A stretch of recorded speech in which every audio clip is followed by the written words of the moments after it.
Hey everyone, I hope you are doing well. Thanks for joining me today for our newest and next webinar in the series of webinars that we produce on a seemingly weekly basis now. Today we're gonna learn a little bit about the best way to use your blog so that you can reach new guests. Again, my name is Stephen Wright. You can see my contact information there at the bottom of this homepage. My email is stephen@q4launch.com. You can always email me and ask me any specific questions that you do have, or you can see my phone number there as well if you want to give me a call sometime and ask some more specific questions. But fortunately today, during the webinar, we're going to have time for exactly that. So we're going to spend probably the first 40 to 45 minutes going through some material on exactly the best way to use your blog to reach these new guests. And then we'll end with about a 10 to 15 minute question and answer period. If it goes longer than that, I'll stick around as long as people have questions. And if you can stay for that, great. And if you have other things that you need to tend to, that will be great as well. But again, thanks for showing up today.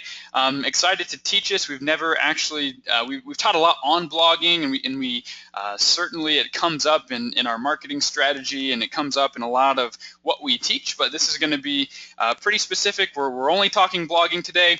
If you have any other questions from other webinars or things we've talked about in the past, feel free to shoot me an email, and I'd be glad to cover that topic with you as well, whatever that might be. So without any further ado, would love to go ahead and get started here, and we'll dive in on how you can use your blog to reach and attract new guests to your website. All right, so the first question is, why are we blogging in the first place, right? Why do we need to blog? What purpose does the blog even, what does it do for us? How can we get it to provide an ROI, to bring website visitors to our websites? How do we get people just engaged with the blog? We're going to answer that in a few different ways. There are several ways that the blog is helpful, and there's several reasons why we blog.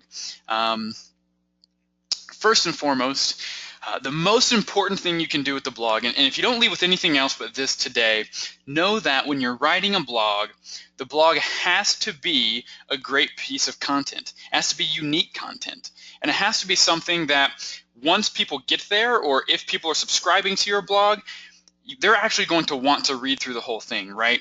It doesn't have to be long, and we'll talk more about length here in a second. It doesn't have to be a long, article. It needs to be something, 500 to 700 words. We'll talk about that specific word length here in a little while, but it needs to be something that they're going to spend a minute and a half, 2 minutes reading, that they're going to enjoy, and hopefully that it will spark them to continue on and look at other pages on your website. So we see that first, right? We want the main purpose of the blog to provide a great piece of unique content that will appeal to readers. And this is going to come up again later in the presentation as well, but we need to understand that it has to be an awesome piece of content. And it's important that we don't mix the first bullet point here, so writing this great piece of content, and we don't mix it up and have it switch places with this second point, which is the blog is there to bring people to your website via organic search. So through Google searches, through Yahoo, Bing, obviously, most of those searches are coming from Google, so we spend our time trying to rank in the Google algorithm, and as a result, we oftentimes are ranking in the other search engines as well. But seeing that Google is providing probably anywhere from 65 to 85% of your organic traffic, we're going to focus our efforts there, and we recommend that you do the same thing. So if you flip these first two, if your main purpose of writing a blog is to bring traffic to your website, and you're using keywords, but the writers can tell that you're obviously keyword stuffing, which is just putting a bunch of keywords on one page and hope that it gets ranked. Well, that's nowadays is really going to hurt you. Maybe several years ago that would have worked. You would have been able to kind of trick Google into thinking that this was a quality page on your site if you were, just stuffing it with keywords. It's not the same way anymore. Google's a lot smarter, and they're getting smarter and better with their algorithm every day. And a huge part of that is just providing that great piece of unique content. So again, we'll touch on all these things as we go along. Just wanted to lay the groundwork here for why we are blogging. The third thing here is when we blog, we're blogging about all the different things that travelers are searching for when they're looking to come to your area, right? So we want to rank for all those different types of keywords. We'll dive into that here in a second. And what that does is when somebody can show up, or when your website can show up when somebody searches for best restaurants in your city or best hiking trails near your property or your inn or your vacation rentals. When somebody searches for those things and your blog is showing up on the first page, what you've started is this cycle of establishing yourself as the local expert. People want to do business and want to stay with people who they feel really know what's going on. And when you can provide them all this great information on not just where to stay and not just the amenities that you offer, but you can tell them everything they would want to know for their entire vacation, they're going to trust you, they're going to like you better, and they're going to be more likely to book with you. And what this does too, and we're going to look at some graphs for this fourth bullet point here, but blogging really drives long-term success. We get the question a lot, should we do pay-per-click, for example? Yes, pay-per-click is going to give you traffic, but that will always be then traffic that you get because you're paying, and as soon as you stop paying, that traffic's going to go away, right? So this blog, the blogging that we do and that we recommend is really built for the long term, and again, you're going to see some actual graphs and some data to go along with that so you can see exactly what I'm talking about with that. So, all right, let me move on here to the next screen. We will go on and talk about some of these bad ways to use the blog. And if you're doing these things, I put bad in parentheses because it's not always bad. However, I would say that all these ways are secondary ways to be using your blog. So again, the primary ways we just went over, you want to write a great piece of content. You want to be ranking for that piece of content when people are searching for things in the search engines. You want to start building on this long-term success. All these things you see here listed on the screen right now are ways that don't necessarily help you do that. So using your blog just to post a recipe is not the best way to utilize a blog. Now, that doesn't mean you shouldn't post recipes on your website. You should, if it's something that's important to you that you think that people have told you they're interested in. That's great. I would set up a separate part of your website to be posting your recipes if you can do that. Or if you're posting them to the blog, don't let that be the only way that you are utilizing the blog. The second thing here is to promote an event that is happening this week. So you see the ellipsis there. Promoting events, writing about events, absolutely crucial because we know that people are searching for certain events, right? We're based out of Charleston, South Carolina. Every year is the Cooper River Bridge Run. It's a 10K. If you've ever been to Charleston, you've seen the big bridge. People start in Mount Pleasant, they run the 10K, and they end up in downtown. It's a great event. 30 or 40,000 people run in the event every year. So obviously there's a lot of popularity there. That's absolutely something that if you are based in Charleston, you want to be writing about with the keyword something to the effect of Cooper River Bridge Run or 2016 Cooper River Bridge Run. Absolutely something you want to be writing about. But let's say, and I don't know when the event is happening this year, but it usually happens the end of March, beginning of April. Let's say that the third week of March comes and we're like, oh, the bridge run's happening next week. Let's write a blog about it. You're too late. If you've waited that long, don't write a blog about it. You're going to be wasting your time because it's not going to be sufficient time to get that blog indexed by Google and then hopefully ranked on the first page. If you wait that long, just go to social media, post about it on social media, maybe use it in an email campaign. But don't waste your time writing a 500-word blog on something that it's going to come and pass, and it's going to be in the rearview mirror before Google ever even realizes that it's on your website. the last part is, don't use it just as a place to upload photos. Don't use it just as a place to, supply these great photos of either guests or these things that I mentioned here, gardens, sunsets, puppies, babies, flowers, whatever. Use social media for that. It's much better for that. And again, it's just not going to provide any value to you if you're posting, something like that on your blog. So again, these are the things that are great, but the blog just might not be the best place for them. We're getting some questions already, and I'd love to answer some of those. Let's see, Aaron, how often do you recommend blogging? Twice a month, twice a week, etc. We're going to get into that. We talk a little bit about consistency later in the presentation, but a little foreshadowing. The answer is weekly. That's what we recommend. So that's what we do for our customers, and that's what we see work really well. Another question from Lisa. Thanks for submitting that question. How far in advance should you be writing about an upcoming event? And that's a great question. So what we do and what we recommend is that you're writing about an event or any keyword, not just the event, but any keyword about 30 to 90 days ahead of the peak search traffic time for that particular keyword. So we're going to talk about that a little bit more here in a second, but that's the answer to that question as well. All right, so here's a bit of an analytics snapshot of what your traffic should look like from the time you start blogging until, this is present day. So this is one of our customers. We started working on their behalf back in February of 2014. And you can see that it takes time to build, but you can also see that once it starts working properly, you continue to get more and more and more and more traffic the longer that you do it successfully. That isn't to say there's some seasonality. Obviously, you can see some ebbs and flows. Summer of 2015 was the highest time we've had, and then this customer, they're in a seasonal location, so just overall search traffic to their area goes down in October, November, December, but you can already see another uptick in January.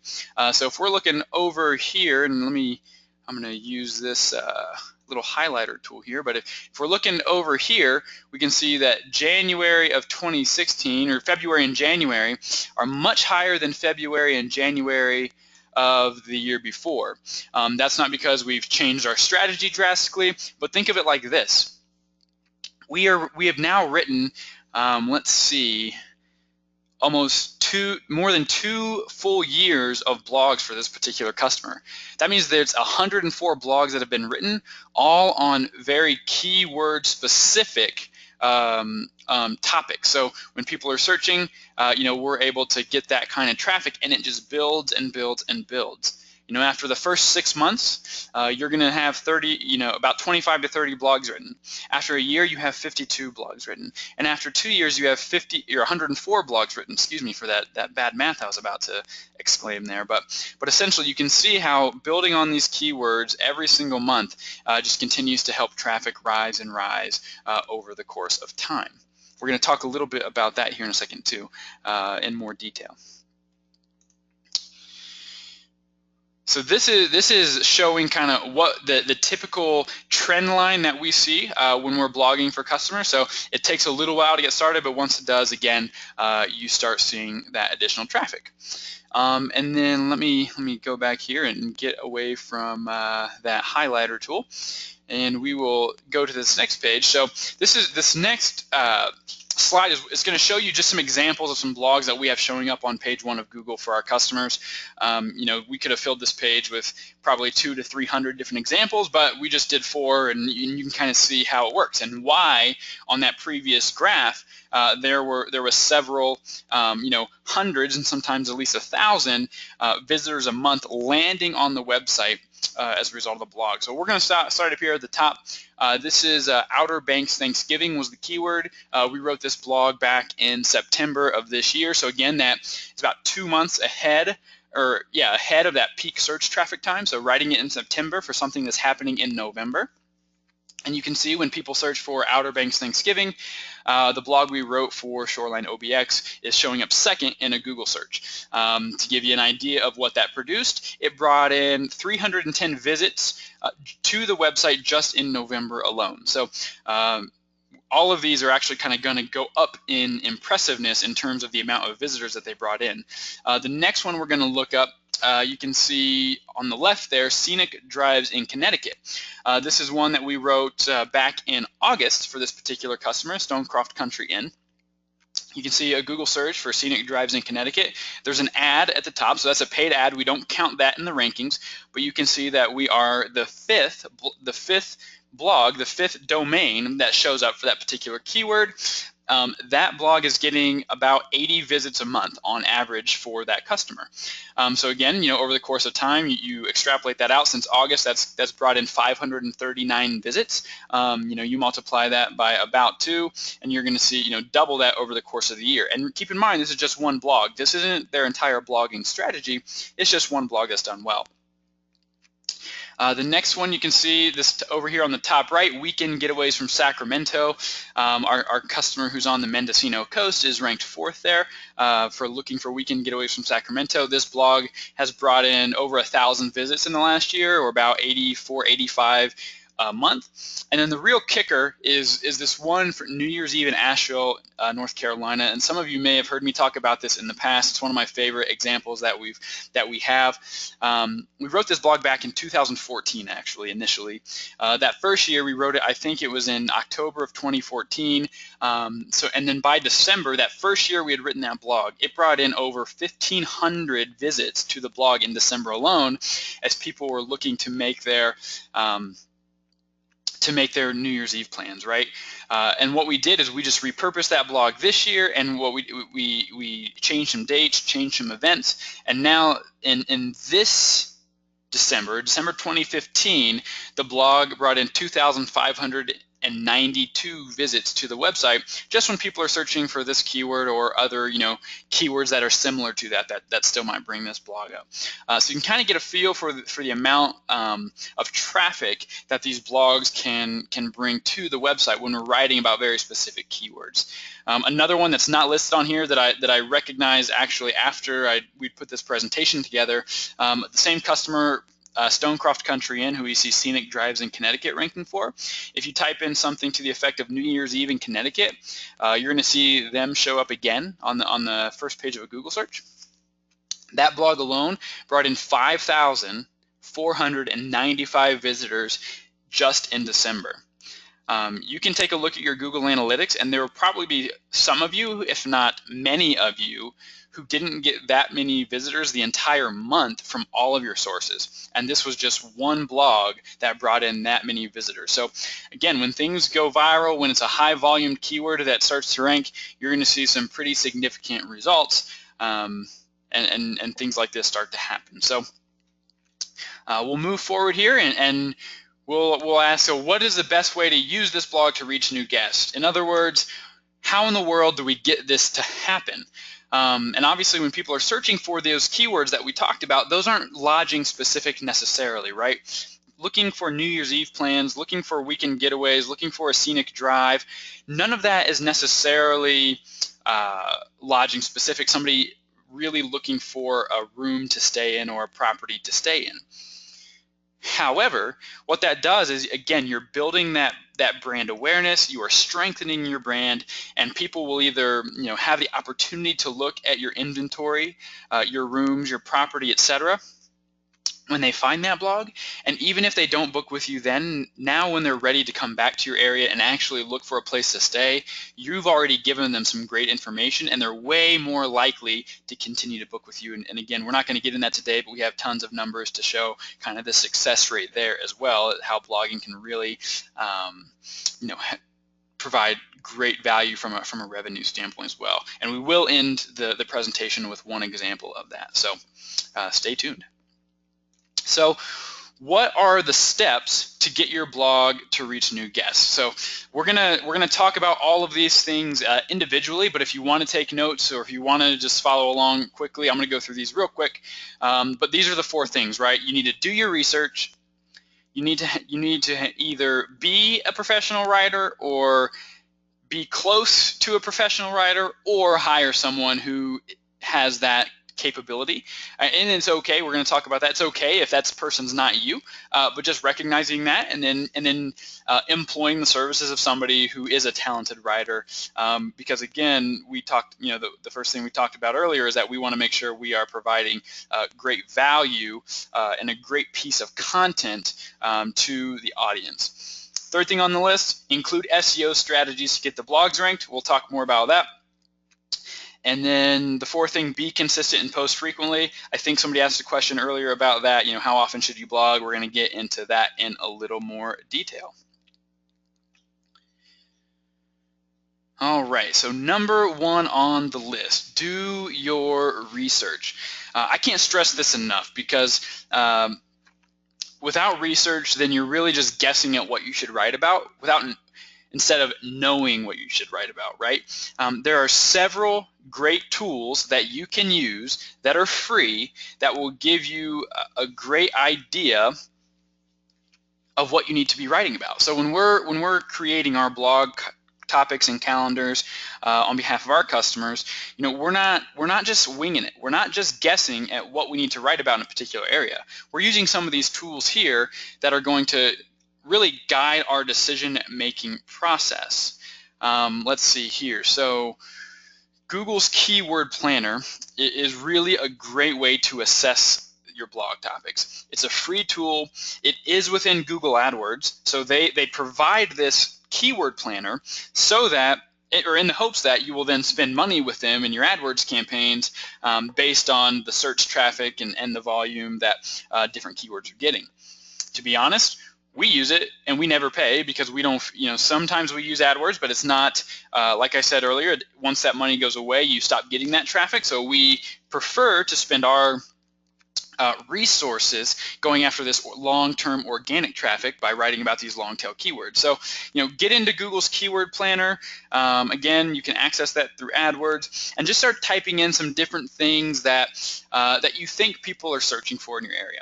Some are going to be right. So you're going to see, hey, that there are 1,000 people searching for, best restaurants in downtown Charleston, and maybe there's 0 people searching for, the specific keyword, best Italian restaurants on King Street in Charleston. Those are 2 different keywords, and they will be, rewarded differently based on what your content is trying to reach. The nice things about Keyword Planner, again, first, it's free. Use it. It's at your disposal, but it's going to show you the average monthly searches. So typically, obviously, anytime you type in things to do in Charleston, South Carolina, there's going to be a ton of searches for that every single month, and you're going to see some seasonality in that, but you're going to see a lot of average searches for that. So if you type in things to do in your city, it's always going to be a pretty high ranking keyword. So, but what it's also going to do is it's going to give you the average. It's going to show, okay, you have 1,000, 1,500, 3,000.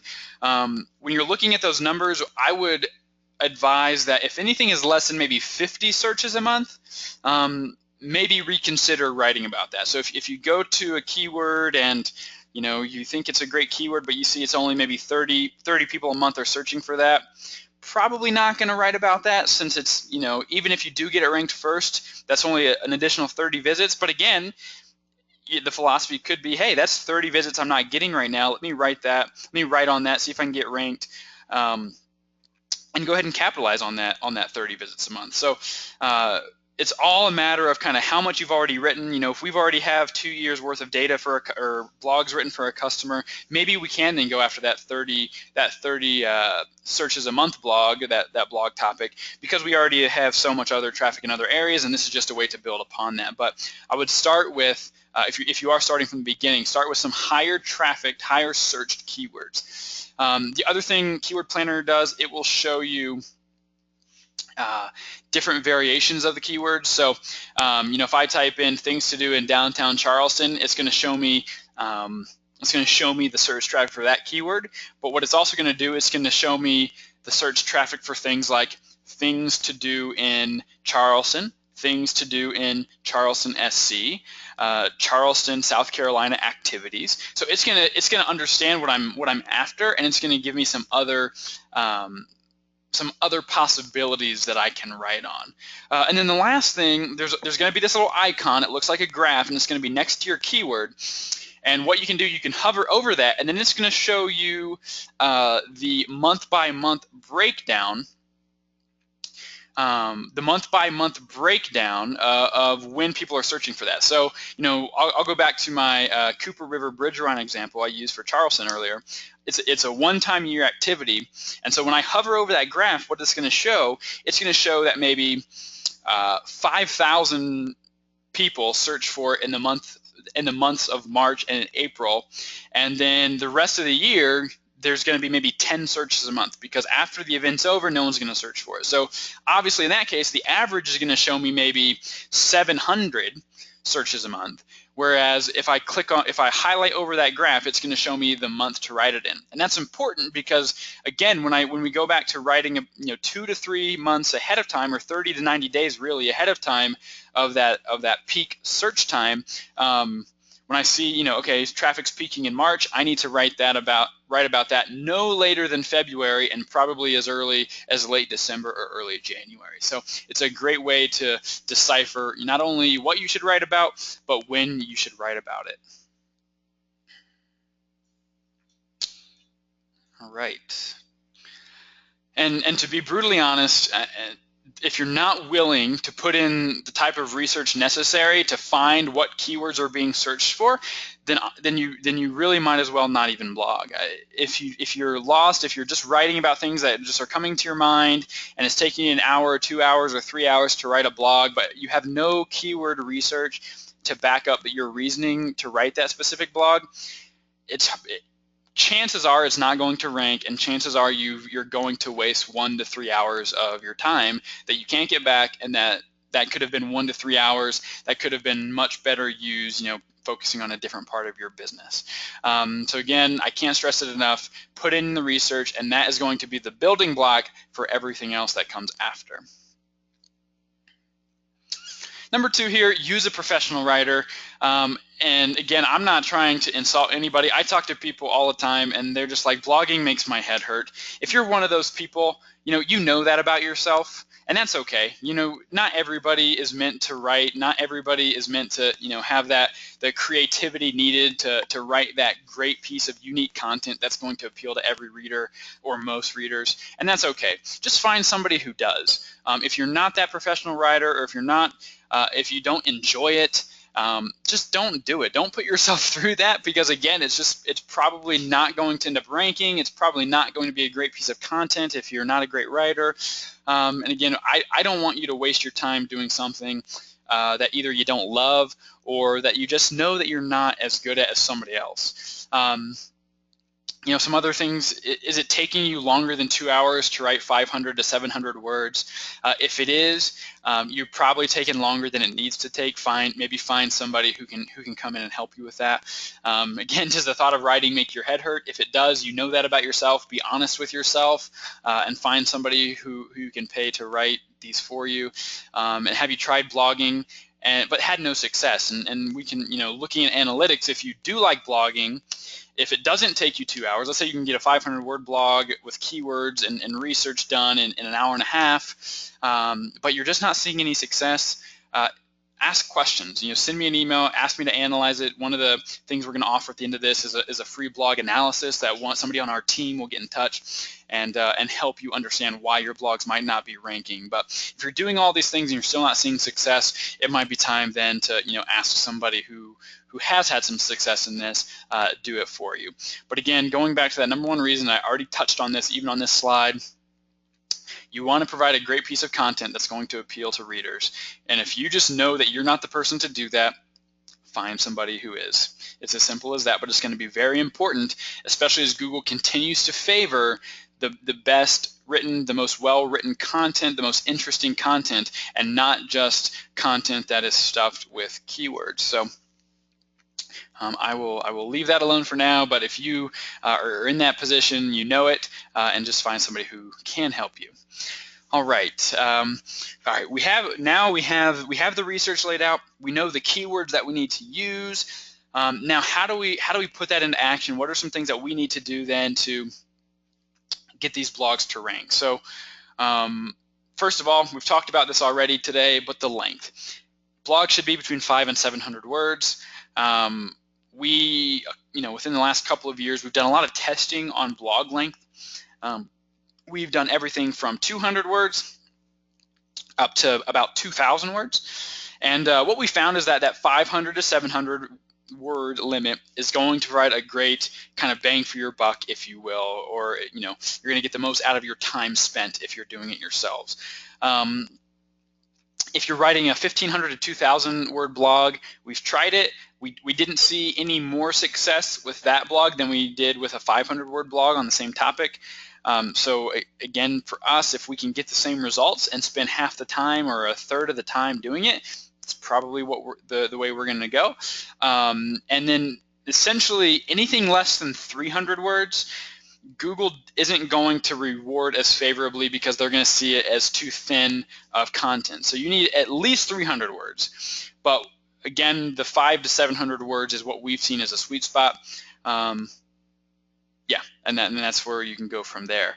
I would say within that 500 to 700 words, you need to focus on having your keywords show up about 3 to 8, maybe sometimes 10 times in your blog. The key is to make just again, I'm going back to it, continue to write compelling content. Don't stuff keywords. If you're using the keywords 10 times, make sure it flows naturally within the content and it's not apparent to a reader that you're just very obviously stuffing these keywords in there. The keyword should show up in the header. It should show up in your title. You can see it in the bullet point 2 there. It should show up in the alt text if you're using images, which you should be. So those are some places that you need to see those keywords. I'm not going to dive too far into this latent semantic index that you see there as the kind of the second sub bullet point.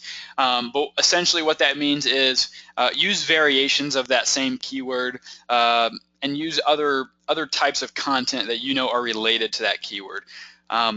Again, we have utilized this ourselves and we found it to be very successful, but we also spent about an hour-long webinar learning it ourselves, so I don't have time necessarily to dive all the way into that, but look it up.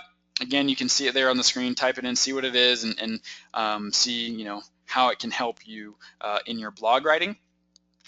We talked a little bit about the images, making sure you're using alt text. You want to make sure that you have some internal and some external links with some keyword-rich anchor text. So, when you're writing about, you're wrapping up your blog and you're writing about, the best restaurants in your area, well, highlight the words best restaurants in Charleston and link it to your restaurant page if you happen to have a restaurant on site.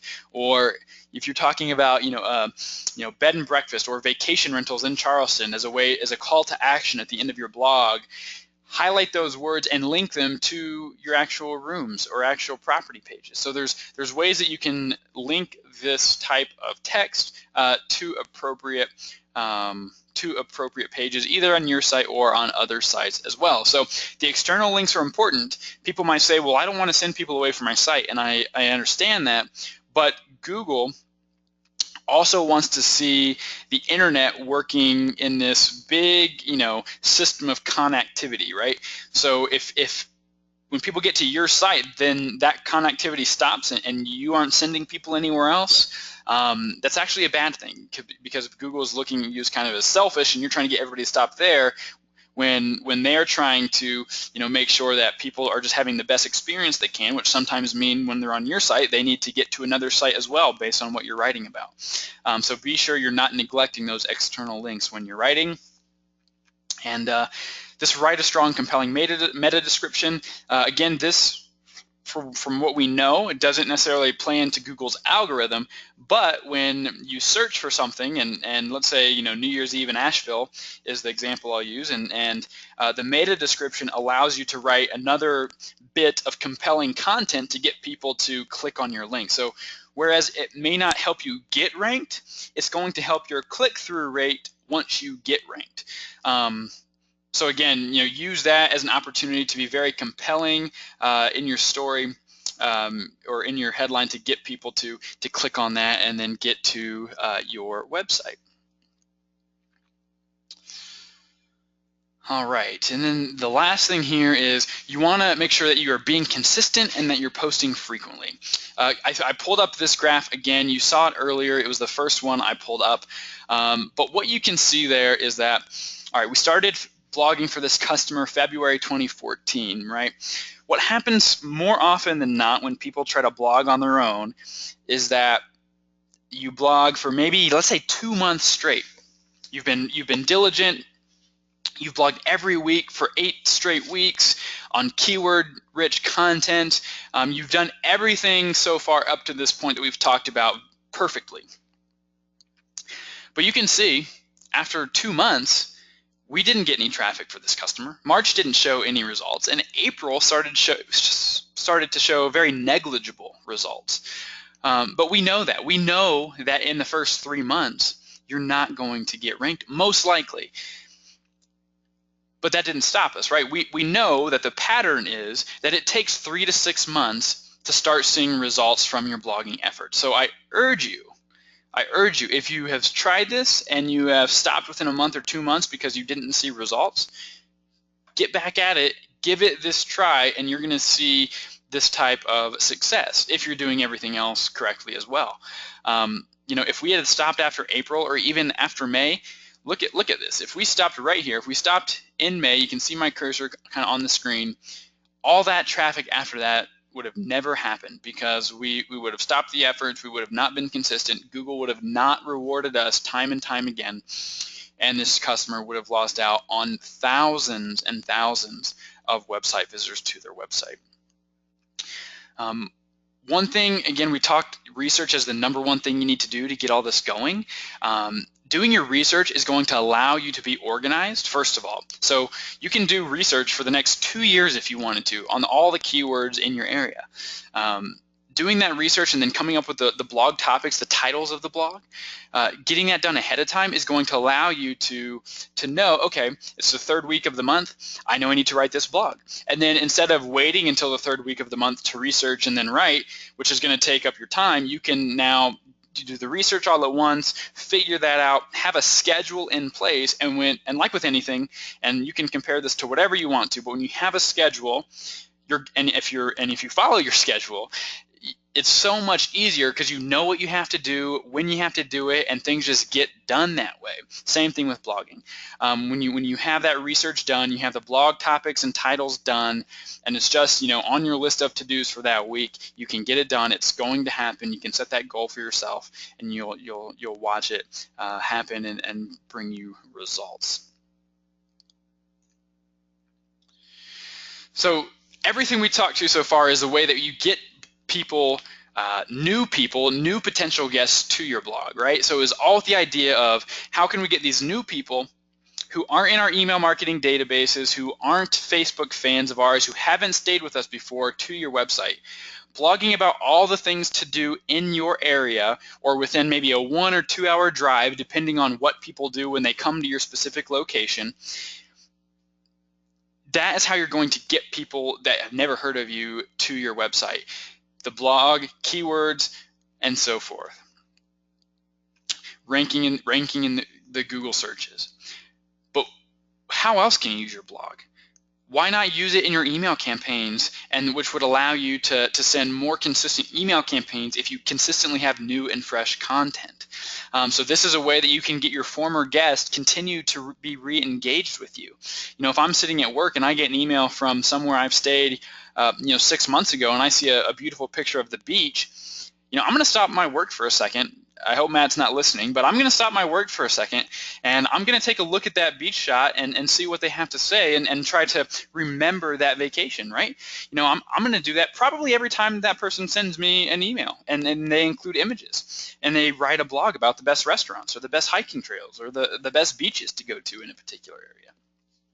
The other thing that it's great for, that your blog is great for, not just the email campaigns, which it's great for that, but also you can then repurpose your blogs on your social media platforms. Facebook is the one that we see the most success from, but there's nothing to say you can't, post your blogs on Facebook, post them on Pinterest, tweet about them multiple times probably, because you know not everybody is going to see your tweet every time it gets sent out. So tweet it multiple times. That's what you want to do, and all the different other types of social media that you may or may not be engaging in. Another piece of that is then posting your blogs to Google+. I know people don't necessarily use Google+ from a social standpoint, but when you're posting that blog in Google+, which has the name Google in it, we have found that we think it's really helping get blogs ranked a little bit quicker when we can post blogs to our Google+ pages on behalf of our customers as well. So keep that in mind.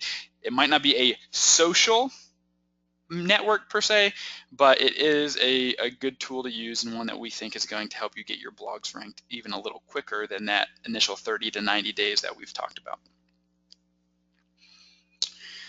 All right, the dollars and cents of blogging. I told you I would end here with a little bit of an example, using some real numbers. And again, this is just one example. It's not even a customer example. This is just random numbers that I put together. So feel free to replace each of these numbers with your own numbers, and you'll be able to calculate this monthly revenue total at the end, very specifically for you, your website, your blog. Well, let's say your blog generates about 800 additional visits per month, and as a reference, we see between 750 and 1,000 additional visits every single month of people who land on the blog once you have been blogging for that 3 to 6 month time frame. So this 800 number is just a number that falls within that range that I used. All right, so you have 800 additional visits per month from the blog, and let's say your website traffic converts at about just a 1% mark. Maybe it's a 0.5%, maybe it's 1.5%. Either way, I'm doing this just for some easy math, but 800 additional visits times a 1% conversion rate into a booking, that equals 8 additional bookings every month just from the blogging strategy alone. Your average night stay, let's say your average night is $150 a night, and your average length of stay is 2 nights. You can do the math there. Again, 8 bookings at $150 a night times an average stay of 2 nights. That's $2,400 in monthly revenue that you can potentially be missing out on if you aren't blogging consistently and seeing this type of traffic to your blog. Again, put in your own numbers and see what that number is for yourself. This is just one example, but 800 is honestly on the conservative side of the amount of blog visits you should be getting potentially on average over the course of the year, again, after you've had that 3 to 6 month kind of ramp up period. With the 150 a night, that's going to be unique to where you are, and the 2 night stay, that's going to be unique to you as well. But you can see the example there, and in this case, 8 extra bookings at $150 a night times an average stay of 2 nights is going to bring you to $2,400 in additional monthly revenue. And again, this is just one part of your blogging, your marketing strategy. It doesn't account for anywhere you're listing on other sites. It doesn't account for any emails you send out. It doesn't account for the social media that you're doing.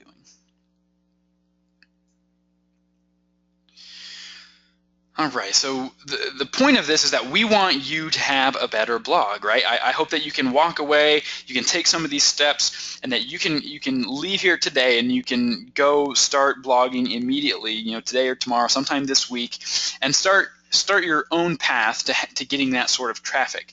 And we want to help you in that. So aside from teaching this and sharing this information with you, which by the way, we're going to send out in a recording, which like we always do. So I will send this out probably by the end of the week so that you can see the recording. But even before that, we're going to give you an opportunity to request a free blog analysis, essentially. And what we'll do is we'll send an email out. You can fill out a form, and then either myself or another member of our team will get in touch with you to help analyze your blog for you, and you can come with any questions that you might have about your blog, and we're going to kind of break that down for you and show you, yes, this is what you're doing well, this is what you're not doing as well, this is how you can change this and start getting the results that you hope to see. So we'll send that out. You can either send me an email or we'll send out an email after this and with a form that you can fill out to request that blog analysis. The other thing that we're going to do is we're going to take some of this research off your plate right away. So again, either myself or someone else on our team, we're going to send you 4 blog titles that you can actually use yourself over the next 4 weeks.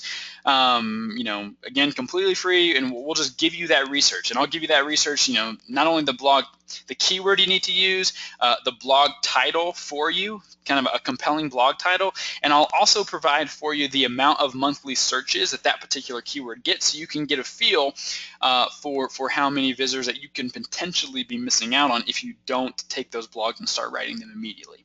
Again, it's going to take 30 minutes. Once you fill out that form, we'll set up a time. It'll take us 30 minutes to have that conversation and for me to give you those blog titles, and then you can be on your way. So again, you can email me. It's Steven, S-T-E-V-E-N, at Q4Launch.com, or again, I'll send out the form you can fill out after our time here together is over. But for now, I'd love to answer some questions, and I know the chat panel or the question panel has been going crazy here over the last little while, so give me a second here to open that up. All right, and we'll start here at the top and talk about some of these questions that you all have been asking. So a little while ago, Debbie, you asked, can you write a blog about cooking stores nearby and add a recipe? Yeah, there's certainly nothing wrong with that. But if you're writing about a particular cooking store nearby, what I would do is, again, I would look at the search traffic associated with that particular store, and if there's at least 50 or so visits a month that people are searching for that particular store, then yeah, then I would write that. But if there's nobody actually searching for that store's name, then I probably wouldn't even write a blog about that. So if the search traffic is there, then yes, write a blog about a local cooking store. And if you want to add a recipe at that point in that context, great. Nothing wrong with that. I think that's a great idea. All right, so the next question here from Jen, can you repost or rewrite something that someone else has written about a part in your area? So for example, North Conway is a top 10 ski town. So one thing that you don't want to do is you don't want to have duplicate content. So not only on on your site, but you don't want to copy content from another site. So what Google does is part of its algorithm is that duplicate content, and it actually penalizes folks if you have duplicate content. So that doesn't mean that you can't write something similar to what Yankee has written in that case, as you wrote in your question. But what it does mean is that you shouldn't just copy and paste what they wrote, put it on your site, even if you attribute it to them, because Google's going to see now your page and their page where that content exists as duplicate content. And we don't know who they're going to penalize. Maybe they'll penalize them, maybe they'll penalize you, but it's not a risk we're willing to take. What I would recommend is maybe writing a brief intro, a very unique intro about that particular article, and maybe including maybe the first sentence or two of what they wrote, maybe just the first paragraph, and then like a link that says, hey, to read more, to read the entire article, click here and see that North Conway is featured, and do something like that. But as a general rule, to avoid duplicate content, Google wants to see at least 30% unique content. So if you can't do that, when you're looking to use some information from another source, then avoid that if you can. So, all right, let me look down here through the list of other questions. All right, I get a question here about when I mentioned that we repurposed the blog, and I think this is in reference to the New Year's Eve blog I was referencing from the Asheville area. So when we repurposed the blog, we did not create a whole new blog.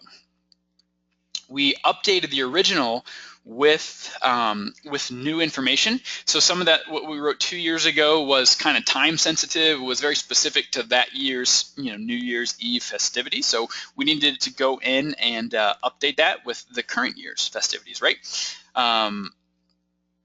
And what we did is we then changed the URL. So we changed the URL to reflect the current year. So you'll see if you go to that blog, that it's the URL says 2015, so it's as if we republished it then. But what we did is, before we did that, you have to make sure that you redirect the old link to the new link, because the last thing you want to do is get rid of that old link altogether. People then, Google sees that link as favorable in the eyes of in its eyes. So when people got there, the last thing we want is it to be, an error because that page doesn't exist anymore. So you just got to make sure you redirect anything if you're going to update that. I think, and then you went on to ask, let's see, do you still have to write new content for that week? You can, but if you can also just go, I think you could go ahead and use that as your new piece of content, as long as you republish it with the new URL, and make sure again that you are redirecting that old URL to the new URL. So if you have questions on kind of how to finesse that, sometimes there's some more questions that come up, but if you have any more questions on that, just let me know.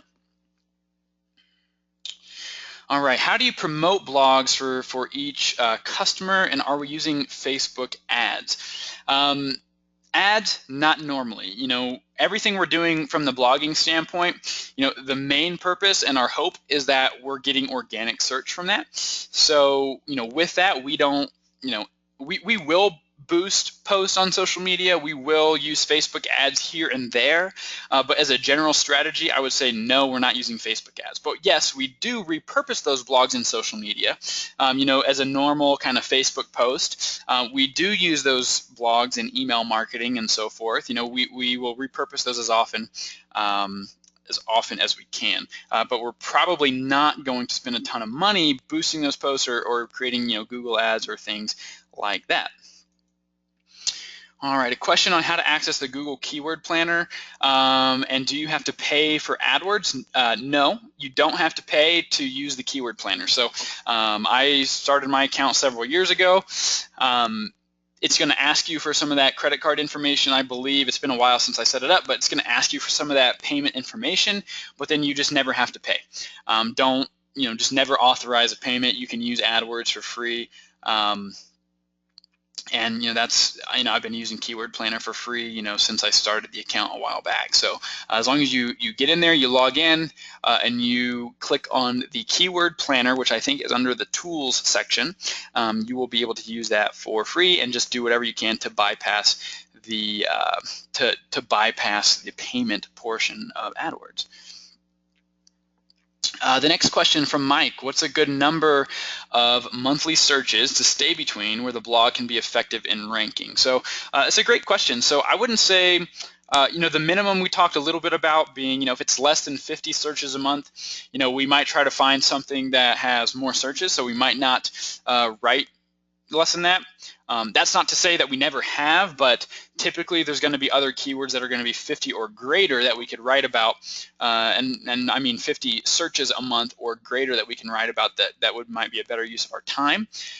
In terms of on the top end, it's a great question. If there's a blog or if there's a keyword that people are searching for 100,000 times a month, and it happens, you really need to probably do a little more analysis to see if you realistically can rank for that. So if you do a search for that particular keyword that's getting 100,000 searches a month, but you physically do a search and it shows up, and the top 10 results on Google are all companies that can pay $1 million a year for their SEO budget, it's going to be really hard to outrank them for that keyword, so you might want to avoid it. But if you look and you see, hey, all these, there's 100,000 searches a month for this keyword, and all these websites that are currently ranking for it are just not good websites, and we can outrank them, then I would definitely try it.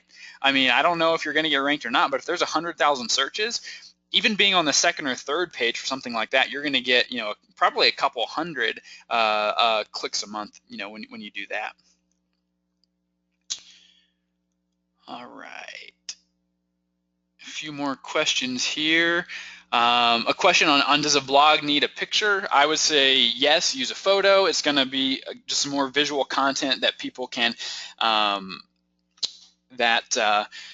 just some visual content that people can engage with, and that can keep them on the site a little bit longer. I don't think you necessarily need more than one photo. You can use more if it makes sense to, but just make sure that when you do use a photo that you use the appropriate alt text in your images, and there should be, if you're using a good content management system, there should be a way that you can figure that out and insert your keywords in the alt text. Next question, how many times should you be using the keywords in the blog? Again, about 3 to 8, 3 to 10, somewhere in that range, enough that it's very prevalent. Enough that is very prevalent in the blog, but not so much that you're going to, appear as if you're just keyword stuffing. So 3 to 10. If it's a really hard keyword to fit in there more than that, then don't force it. But at least probably 3 times as a minimum. Question, I mentioned that the writing post will typically take 1 to 3 hours. Does that also include the time used to research? So yes. So my thought there was that if it takes you more than 2 hours to research, and this doesn't include keyword research. So we're assuming that keyword research is already done and you know your topic. So you know your topic.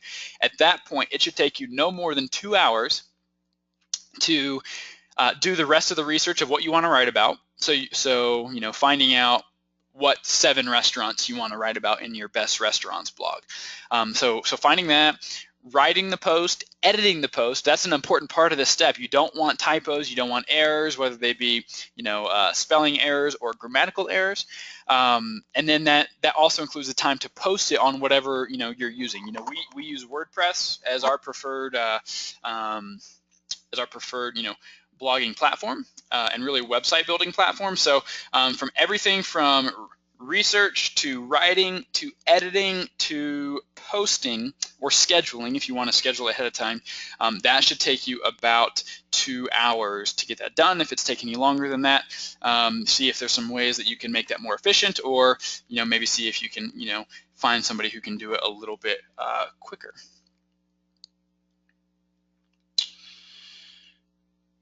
All